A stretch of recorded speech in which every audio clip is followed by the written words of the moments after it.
लोगों का बहुत धन्यवाद। आज आप यहां उपस्थित हुए हैं इस महत्वपूर्ण प्रेस वार्ता के लिए।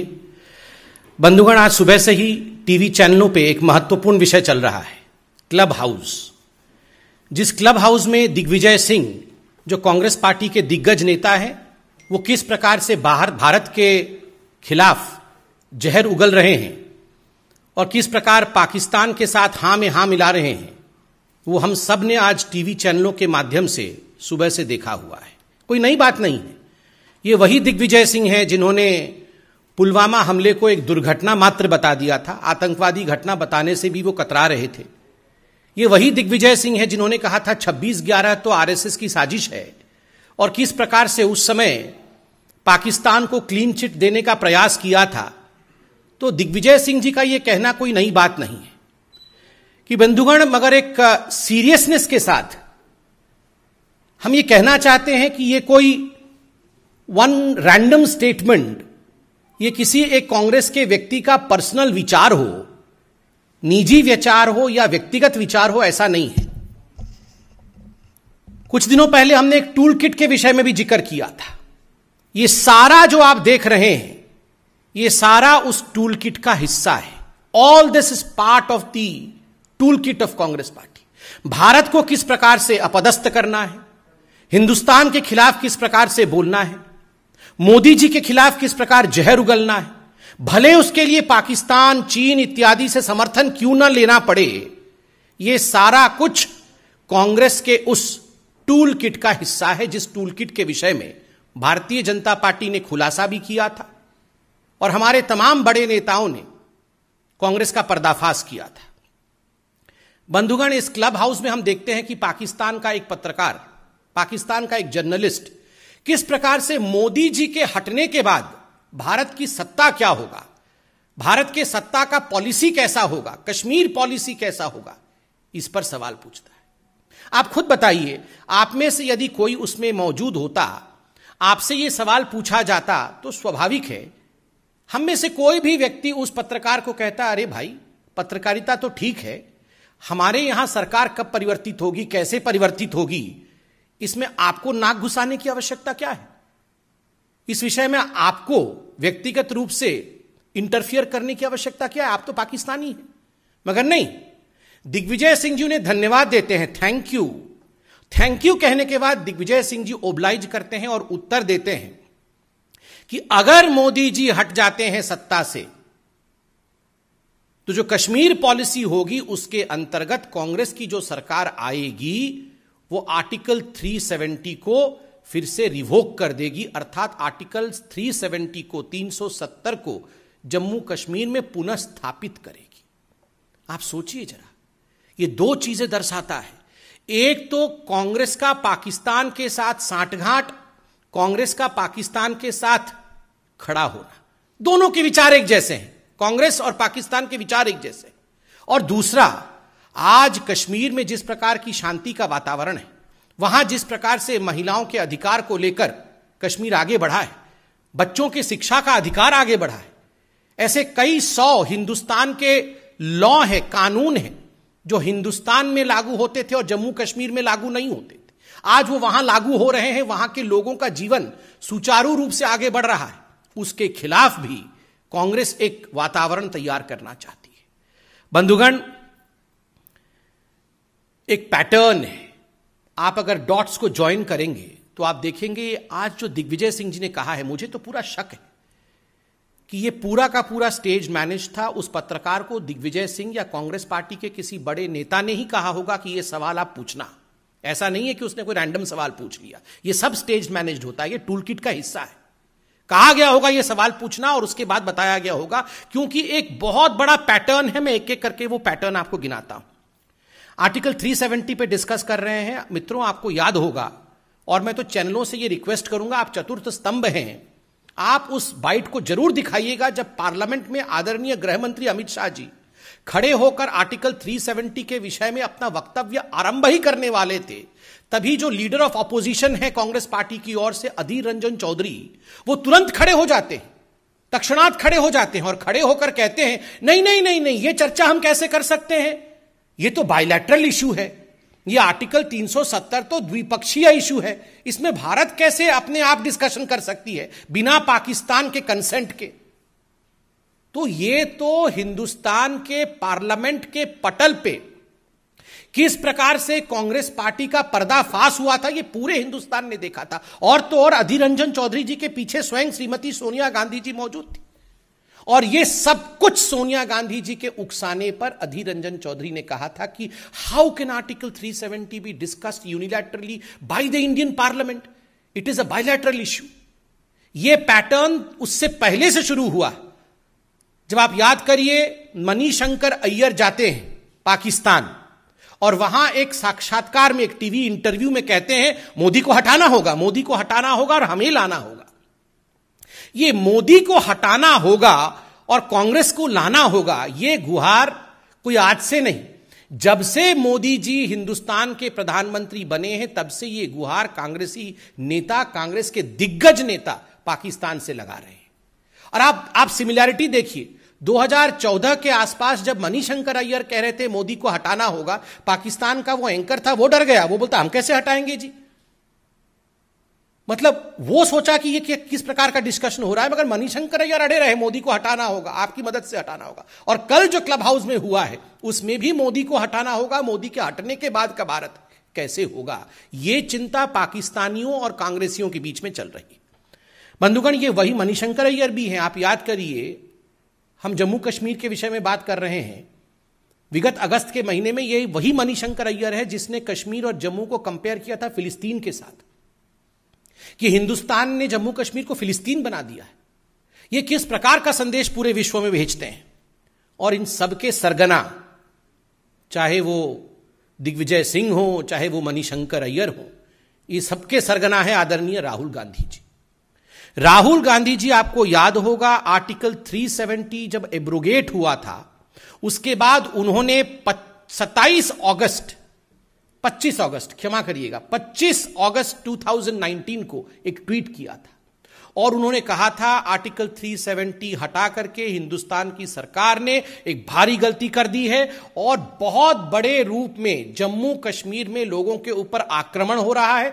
हजारों लोगों के, एक बाइट में उन्होंने कहा था पार्लियामेंट के बाहर, हजारों लोग हताहत हो गए हैं, मारे गए हैं, और इंडिया में जम्मू कश्मीर में कोई डेमोक्रेसी और लोकतंत्र नहीं है। नतीजा, 25 तारीख को राहुल गांधी ये ट्वीट करते हैं और 27 तारीख को, 2 दिन बाद, एक डोसियर बना करके, एक चिट्ठी लिख करके इमरान खान, पाकिस्तान के राष्ट्राध्यक्ष इमरान खान, इसे यूनाइटेड नेशन, संयुक्त राष्ट्र में डिपॉजिट करते हैं और कहते हैं देखिए ये इंडिया का वक्तव्य है, ये इंडिया के ऑपोजिशन लीडर का वक्तव्य है।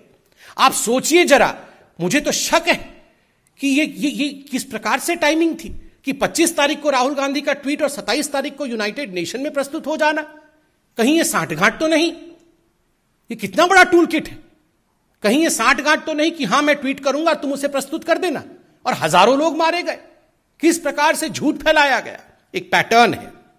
और तो और ये वही राहुल गांधी है जिन्होंने, जब हिंदुस्तान की जाबाज आर्मी ने जज्बा दिखाया था और एयर स्ट्राइक और सर्जिकल स्ट्राइक किया था, उस समय सर्जिकल स्ट्राइक को फर्जिकल बताने का काम और उसे खून की दलाली बताने का काम किया था। ये वही राहुल गांधी है।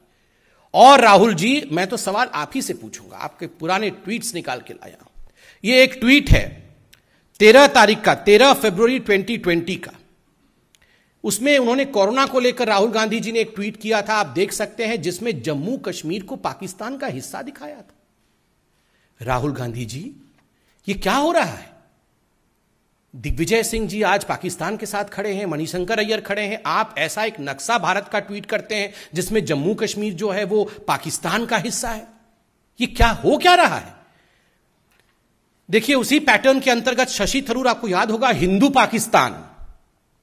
पाकिस्तान में कोरोना का मैनेजमेंट इतना बढ़िया हो गया कि शशि थरूर जी को जलन हो रही थी, वो भी फर्स्ट वेव में।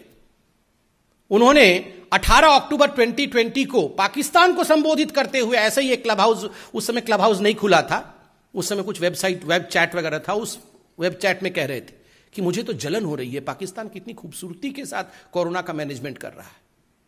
ये सारे नेता और आप इनसे पूछेगा तो बताएंगे ये तो व्यक्तिगत विचार है। ये व्यक्तिगत विचार नहीं है जी, ये सब टूल किट का हिस्सा है। बी हरिप्रसाद, इनके इतने बड़े नेता कर्नाटक से, और उन्होंने कहा पुलवामा का जो हमला हुआ वो मोदी जी और इमरान खान इन दोनों ने मिलकर सांठगांठ के साथ कराया है।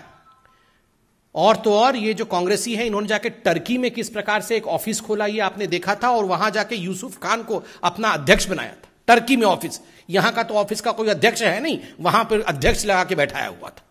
ओसामा जी, हाफिज सईद जी, ये सब तो आप जानते ही हैं। मगर बंधुगण, ये सब सुनने के बाद, ये सब जानने के बाद एक बात तो स्पष्ट हो जाता है, ये हाफिज सईद जो कुख्यात आतंकवादी है, उसने ऐसे ही नहीं कहा था कि भारतवर्ष में एक अच्छी पार्टी है Congress party, I love Congress party. ये हाफिज सईद ने कहा था, आप सबने दिखाया था, वो वीडियो मौजूद है। ये ऐसे ही हाफिज सईद कांग्रेस पार्टी से प्यार नहीं करता है। और आज मैं एक निवेदन करता हूं, ये कांग्रेस पार्टी अपने नाम को बदले, INC को बदल करके ANC कर दे। ये अपने आप को INC कहती है, आज मैं कहता हूं ये अपने आप को ANC कहे, एंटी नेशनल क्लब हाउस।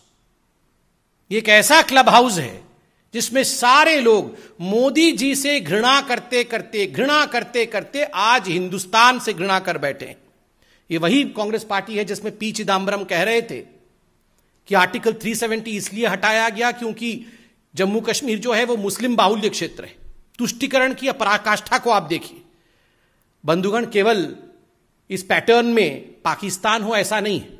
इस टूल किट में चाइना पाकिस्तान एक्सेस भी था। इस टूल किट में 2008 में जो MOU साइन किया गया सोनिया जी और राहुल जी द्वारा, और काफी डोनेशन, करोड़ों में डोनेशन जो कांग्रेस के अकाउंट में चाइना से आया, ये सब यूं ही नहीं हुआ है। ये सब उसका हिस्सा है कि हम मिलकर किस प्रकार भारतवर्ष को नीचे दिखाएंगे। कश्मीर में आर्टिकल 370 पुनः स्थापित करने के लिए चीन, पाकिस्तान इत्यादि के साथ मिलकर काम करेंगे। ये 2008 में MOU का भी हिस्सा है। और आपको याद होगा डोकलाम का जब स्टैंड ऑफ हुआ था, पूरा ये गांधी का कुनबा, ये तथाकथित गांधी का कुनबा जो है, ये प्रियंका जी, राहुल जी, वाड्रा जी और भी सब जी, वो सारे के सारे चाइनीज टेंट के नीचे मिले थे। पहले तो मना कर रहे थे, बाद में जब फोटो आ गया और मीडिया ने फोटो चला दिया तब हाथ खड़े करके हाँ हम वहां थे। आप बताइए ये किस प्रकार की राजनीति कांग्रेस पार्टी कर रही है। आज भारतीय जनता पार्टी इस मंच से आज हम ये डिमांड करते हैं कि दिग्विजय सिंह जी ने पाकिस्तान के एक पत्रकार को जिस प्रकार से मोदी के हटने के बाद भारत कैसा होगा, उसमें हम आर्टिकल 370 को बहाल कर देंगे। इस पर सोनिया गांधी जो कि अभी कार्यकारी अध्यक्ष हैं, और राहुल गांधी जिनको भविष्य में वो अध्यक्ष बनाना चाहते हैं शायद कांग्रेस पार्टी, दोनों क्या सोचते हैं? क्या ये कांग्रेस का राय है या नहीं है? हम चाहते हैं इसमें राहुल जी एक प्रेस कॉन्फ्रेंस करके देश को संबोधित करें और इस सच्चाई को देश के सामने रखें। बहुत बहुत धन्यवाद। ये सवाल हो तो पूछें।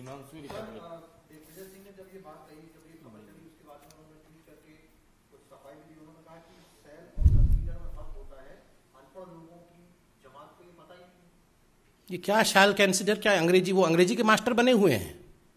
देखिए शैल कंसिडर कुछ नहीं होता है। We all know that he is anti Indian. ये शैल कंसिडर, ये अंग्रेजी का क्लास ना खोलें, बिल्कुल स्पष्टता के साथ बताए उन्होंने ये क्यों कहा कि आर्टिकल 370 को वो बहाल करेंगे। उन्होंने एक पाकिस्तानी जर्नलिस्ट को, जब उस जर्नलिस्ट ने कहा कि मोदी के हटने के बाद, उनको वहीं रोकना चाहिए था कि आप कौन है, मोदी के हटने के बाद हम क्या करेंगे, ये तो डेमोक्रेटिक कंट्री है, हम डेमोक्रेटिक तरीके से काम करते हैं। तो ये शाल और कंसिडर इस प्रकार की अगर अंग्रेजी का विषय है तो वो शशि थरूर जी को बताएं, हमें ना बताएं। और कोई question? Arvind Kejriwal corona management को लेकर अभी उन्होंने बयान दिया है कि काफी दिक्कत थी उस वक्त और अभी तैयारी पूरी कर रहे हैं। देखिए अभी अरविंद केजरीवाल जी जो दिल्ली के मुख्यमंत्री हैं, उन्होंने प्रेस कॉन्फ्रेंस किया और उन्होंने प्रेस के माध्यम से संबोधित करते हुए कहा कि वो दिन रात युद्ध स्तर पे थर्ड वेव की तैयारी कर रहे हैं, टैंकर इत्यादि ला रहे हैं, ऑक्सीजन प्लांट भी बना रहे हैं, वो सब कुछ कर रहे हैं। मगर हम तो इसमें राजनीति नहीं करना चाहते हैं। और ना ही इस विषय को लेकर हम लोग रोज टीवी पे आते हैं, मगर चूंकि आपने सवाल पूछा है, अरविंद जी अगर यही तैयारी सेकेंड वेव से पहले कर लेते तो कितना बढ़िया होता। सेकेंड वेव ही नहीं होता। सेकेंड वेव से पहले वो केवल एडवर्टाइजमेंट करते थे और हर दिन टीवी ऑन करिए तो सुबह दोपहर शाम हमेशा टीवी पे दिखते थे। 1000 करोड़ रुपए उन्होंने टीवी के एडवर्टाइजमेंट पे खर्चा किया। हम तो बहुत सम्मान के साथ, क्योंकि हम राजनीति में विश्वास नहीं रखते हैं, टकराव में बिल्कुल विश्वास नहीं रखते, हम तो चाहते हैं कि यही 1000 करोड़ रुपए अगर उन्होंने खर्च किया होता तो ऑक्सीजन डिलीवरी भी होती घर घर पे और फल फ्रूट भी घर घर पहुंच जाते लोगों के, सब लोग स्वस्थ होते। आज वो एक एडवर्टाइजमेंट चल रहा है कि बहुत सारे ऑक्सीजन के सिलेंडर रखे हुए हैं और अरविंद केजरीवाल जी मास्क पहन के उन ऑक्सीजन सिलेंडर के बीच में चल रहे हैं, कभी आ रहे हैं कभी जा रहे हैं, और वो बोल रहे हैं कि हम तैयारी कर रहे हैं। मगर सेकेंड वेव के समय तो आप बोल रहे थे कि हमें तो केंद्र सरकार काम नहीं करने दे रही है। आज आप बोल रहे हैं हम ऑक्सीजन प्लांट लगा रहे हैं, ऑक्सीजन सिलेंडर हम प्रोक्योर कर रहे हैं। आज तो मोदी जी नहीं रोक रहे हैं। मोदी जी ने फरवरी के महीने में ही दिल्ली सरकार को कोरोना के सेकेंड वेव के लिए चेता दिया था, पूरी तरह से चेता दिया था, लिखित में चेताया था। मगर मुझे दुख के साथ कहना पड़ रहा है, क्योंकि हम राजनीति नहीं करना चाहते हैं, कि अरविंद केजरीवाल जी एडवर्टाइजमेंट करने में व्यस्त रहे, वो सेकेंड वेव की तैयारी वो कर नहीं पाए।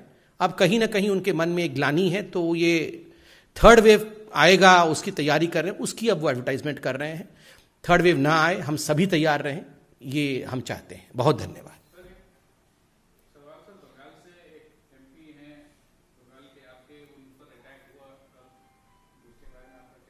देखिए, जलपाईगुड़ी के हमारे सम्मानित एमपी राय साहब के ऊपर जिस प्रकार का हमला हुआ है और जिस प्रकार की विभत्स दृश्य हम टेलीविजन और सोशल मीडिया के माध्यम से उनके देख पा रहे हैं, हमारे नेता उनके संपर्क में हैं, वो और उनके परिवार सुरक्षित रहें, उसके कारण से पार्टी चिंतित भी है और पार्टी उसमें लगी हुई है। मगर दुख का विषय है, जो ममता बनर्जी ममत्व के विषय में कहती है, मां माटी मानुष के विषय में बात करती है, आज जो अमानवीय चरित्र टीएमसी का हम ग्राउंड में देख पा रहे हैं, जमीन पर देख पा रहे हैं, कार्यकर्ताओं की हत्या हो रही है, राजनीतिक वायलेंस हो रहा है, वो आज संपूर्ण हिंदुस्तान देख रहा है। बंगाल की जनता और हिंदुस्तान की जनता इसे क्षमा नहीं करेगी। हिंदुस्तान में किसी प्रकार के राजनीतिक हिंसा के लिए कोई स्थान नहीं है। धन्यवाद। उनके मन से कल कहा गया कोई भाजपा नहीं रहेगा। हाँ, उनके मन से भी बिल्कुल सही कह रहे हैं संजय जी। कल जब हम सब ने ममता बनर्जी जी को टीवी पे देखा, उन्होंने खुद ही कहा था कि आगे ऐसा समय आएगा कि कोई भाजपा रहेगा नहीं बंगाल में। तो वो तो चुनाव से पहले भी धमकी दे रही थी कि जिस दिन मेरा समय आएगा मैं तो छोड़ने वाली हूं नहीं, और आज फिर से कह रही हैं कि भाजपा रहेगा नहीं, मैं रहने दूंगी नहीं। बस हाथ जोड़ के इतना निवेदन है कि यह देश शांतिप्रिय देश है, इसमें लोगों की हत्या करना, आप सोचिए अगर सांसद के ऊपर इस प्रकार का हमला हो रहा है तो आम कार्यकर्ताओं के ऊपर जिस प्रकार की हमलाएं हो रही होंगी वो आप सोच सकते हैं। एक गवर्नर तक को छोड़ा नहीं जा रहा है, सांसद को छोड़ा नहीं जा रहा है, तो लोगों के ऊपर क्या हो रहा होगा। बहुत बहुत धन्यवाद। जी हिमांशु जी।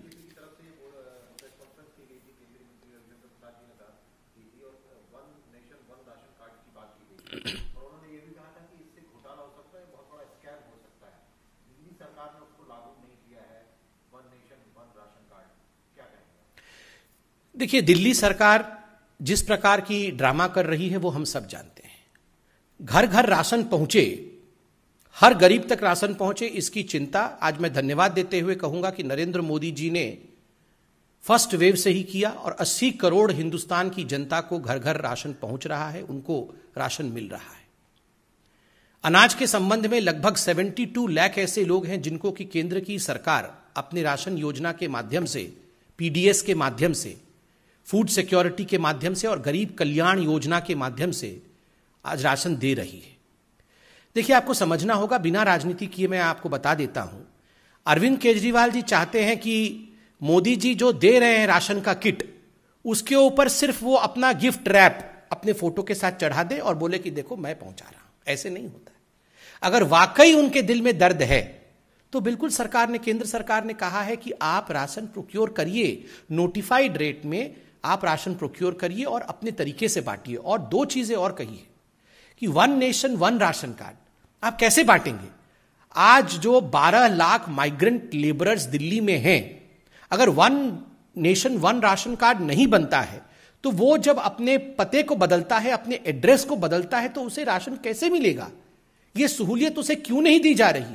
आज भारतवर्ष में केवल 4 राज्य ऐसे हैं जो इसको फॉलो नहीं कर रहे हैं। और कल आपने देखा होगा one nation one ration card को लेकर ममता बनर्जी की टीएमसी की सरकार को सुप्रीम कोर्ट ने किस प्रकार से फटकार लगाया है और कहा है तुरंत आप one nation one ration card को लागू करिए।